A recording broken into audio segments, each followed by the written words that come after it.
Good evening. Welcome to ప్రజానాడి వార్తలు. శ్రీకాకుళం జిల్లా పలాసలో తూనికలో కొలతల శాఖ కార్యాలయంలో ఏసీబీ అధికారులు దాడులు నిర్వహించారు. తూనికలో కొలతల శాఖ ఇన్స్పెక్టర్ శ్రీధర్ ఎలక్ట్రానిక్ కాటాల వ్యాపారుల నుండి 1.78 లక్షల లంచం సొమ్ము తీసుకుంటూ ఉండగా ఏసీబీ అధికారులకు రెడ్ హ్యాండెడ్ గా పట్టుబడ్డాడు. శ్రీధర్ పై కేసు నమోదు చేసి విశాఖలోని ఏసీబీ కోర్టులో ప్రవేశపెట్టనున్నట్లు జిల్లా ఏసీబీ డీఎస్పీ రమణమూర్తి వెల్లడించారు.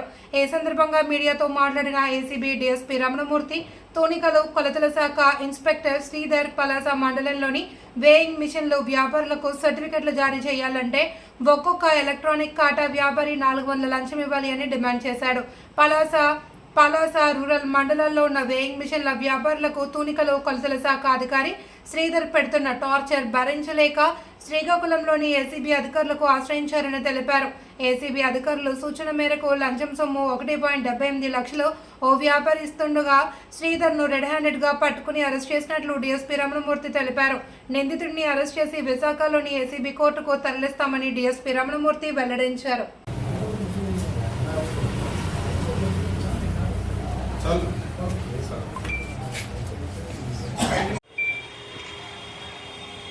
పలాసలో పనిచేస్తున్నటువంటి టి శ్రీధర్, ఈయన వెయిట్స్ అండ్ మెజర్స్ డిపార్ట్మెంట్లో ఇన్స్పెక్టర్గా పనిచేస్తున్నారు. ఇతని మీద చాలా కాలం నుంచి అవినీతి ఆరోపణలు వెల్లువెత్తాయి. ఈ క్రమంలో వీరి దగ్గర పనిచేస్తున్నటువంటి రిపేరర్స్, కొందరు గవర్నమెంట్ లైసెన్స్డ్ రిపేరర్స్ ఉంటారు.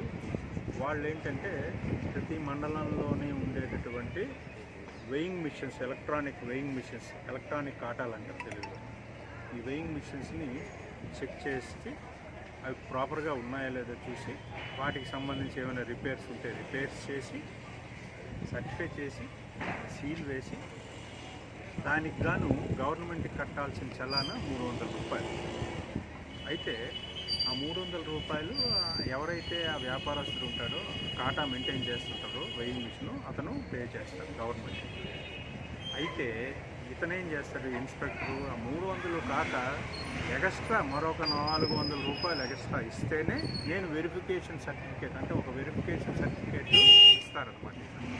ఆ వెరిఫికేషన్ సర్టిఫికేట్ ప్రతి ఎలక్ట్రానిక్ కాటాకి 1 year టైం. ఈ 1 year వరకు అది ప్రాబ్లం ఉండదు, అంటే వెయింగ్ మిషన్ కరెక్ట్గా ఉన్నట్టు అనమాట. అంటే తేడా ఉండకుండా అటు ఇటు వెయింగ్లోని. సో అట్లాగా ఇతను ఉద్యోగం, ఇతను సుమారు 11-14 మండలాలకు ఇన్ఛార్జ్. ఇతను ఒక ఇన్స్పెక్టర్. ఇతను ఒక్కడో అన్నీ సుమారు 1000 కొలది ఉండేటటువంటి కాటాలు ఈయన వెరిఫై చేయలేరు కాబట్టి గవర్నమెంట్ ఆథరైజ్ చేసిన లైసెన్స్డ్ రిపేరర్స్ని పెట్టుకోవచ్చు. గవర్నమెంట్ వారు ఇచ్చినటువంటి ఇద్దరికి, ఆ మండలాల్లో పనిచేస్తున్నటువంటి 2 వ్యక్తులు ఉన్నారు, పలాసకి చెందిన వాళ్ళు. వారు ఏం చేశారంటే ఈ ప్రతి కాటా ఎవరైతే మెయింటైన్ చేస్తున్నారో వారి దగ్గరికి వెళ్ళడం, లైసెన్స్, గవర్నమెంట్ లైసెన్స్ కోసం 300 రూపాయలు చలానా గవర్నమెంట్కి పక్కాగా కట్టించిన తర్వాత ఇతను ఇవ్వాల్సిన వెరిఫికేషన్ సర్టిఫికేట్ ఇవ్వటం లేదు. ఇవ్వకుండా పెండింగ్ పెట్టేసి వాళ్ళందరి దగ్గర మనిషి దగ్గర 400 రూపాయలు కలెక్ట్ చేసి మాకు ఇస్తేనే నీకు ఆ వెరిఫికేషన్ సర్టిఫికేట్లు ఇస్తాను, లేకపోతే ఇవ్వను అని చెప్పి కిందటి సంవత్సరం గత అక్టోబర్ నెల నుంచి పెండింగ్ పెట్టేశాడు. సుమారు ఒక 260 పైన సర్టిఫికేట్లు ఇవ్వకుండా పెట్టేసి, అలాగే రీసెంట్గా చేసిన వాటికి ఒక 132 వాటికి చేసి దానికి 266 ప్లస్ 179 టోటల్ 445. 445 × 400 1,78,000 ఇస్తేనే మీకు ఆ పాత ఇస్తాను, లేకపోతే ఇవ్వనని చెప్పి ఇస్తున్నాడు. ఎప్పటి నుంచి? గత నెల నుంచి. పైగా సర్టిఫికేట్లు ఇవ్వకుండా ఎవరైతే వ్యాపారస్తులు ఉన్నారో వాళ్ళ దగ్గరికి వెళ్ళిపోయి సర్టిఫికేట్ ఈయన ఇవ్వలే, ఏది నీ సర్టిఫికేట్ అని చెప్పి మళ్ళీ ఆనంద దౌర్జన్యం చేయడం మొదలెట్టింది ఆ మండలాల్లో. అదేంటి బాబు, మీరే కదా సర్టిఫికేట్ ఇవ్వాలి, గవర్నమెంట్ చలాన్ కూడా కట్టేందుకు మాకు మీరు సర్టిఫికేట్ ఇవ్వకుండా మమ్మల్ని మీరు చెక్కింగ్ అని చెప్పేసి మీరు ఇలా చేస్తున్నారు ఏంటని చెప్పి వాళ్ళు కొంతమంది ఏసీబీ దృష్టి